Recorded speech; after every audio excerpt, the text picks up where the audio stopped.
नमस्कार, क्या आप देख रहे हैं केडी न्यूज। केडी न्यूज में आपका स्वागत है।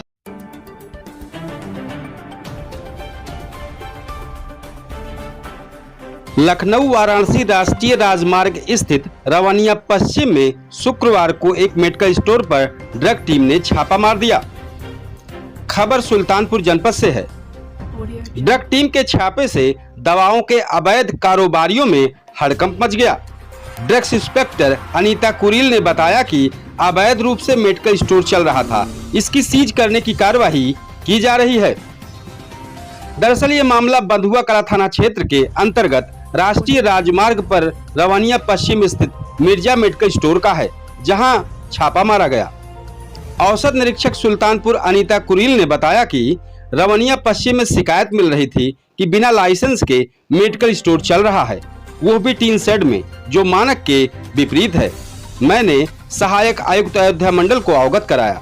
उनके द्वारा संयुक्त टीम गठित की गई, जिसमें औषध निरीक्षक बाराबंकी सीमा सिंह, औषध निरीक्षक अयोध्या सुमित वर्मा, औषध निरीक्षक अमेठी शिवेंद्र प्रताप सिंह के नेतृत्व में यह कार्रवाई हुई है। बिना लाइसेंस के मेडिकल स्टोर संचालित था। मौके से 4 नमूने संग्रहित किए गए हैं, जिसे लैब में जांच के लिए भेजा गया है। अन्य विधिक कार्यवाही की जा रही है। इस पूरे मामले पर ड्रग इंस्पेक्टर अनीता कुरील ने मीडिया को जानकारी दी।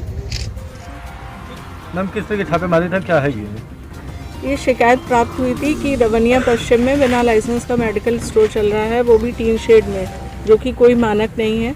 जिसके आधार पे मैंने अपने सहायक आयुक्त औषधि अयोध्या मंडल अयोध्या को अवगत कराया।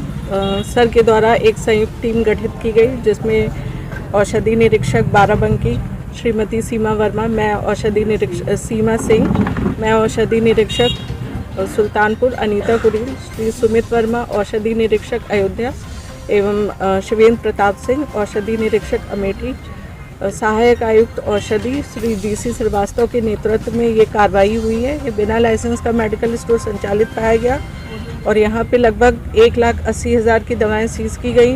मौके पर 4 नमूने संग्रहित किए गए हैं, जिन्हें जांच हेतु लैब भेजा जाएगा। आगे की कार्रवाई ड्रग एंड कॉस्मेटिक एक्ट की धारा के अंतर्गत की जाएगी। मैम, अगर जैसे कुछ कमियां पाई जाती है या कुछ शिकायत होती है, इसमें क्या प्रक्रिया होगी आगे आपकी? इसमें पहली चीज़ तो जो सैंपल लिए गए हैं वो लैब जाएगा टेस्टिंग के लिए। टेस्टिंग के उपरांत जैसी भी आएगी उसके अकॉर्डिंग बाकी इस पे औषधि एवं प्रसाधन सामग्री अधिनियम के अंतर्गत परिवाद दाखिल होता है माननीय न्यायालय में। आपका स्वागत है।